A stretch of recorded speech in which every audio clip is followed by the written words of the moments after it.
యేసుని చూచి లోకమంతా ప్రచురము చేసి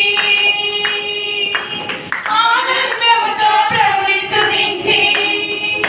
లోకమంతా ప్రచురణ చేసి ఆనందముతో ప్రభుని స్తుతించి అదే చేతమా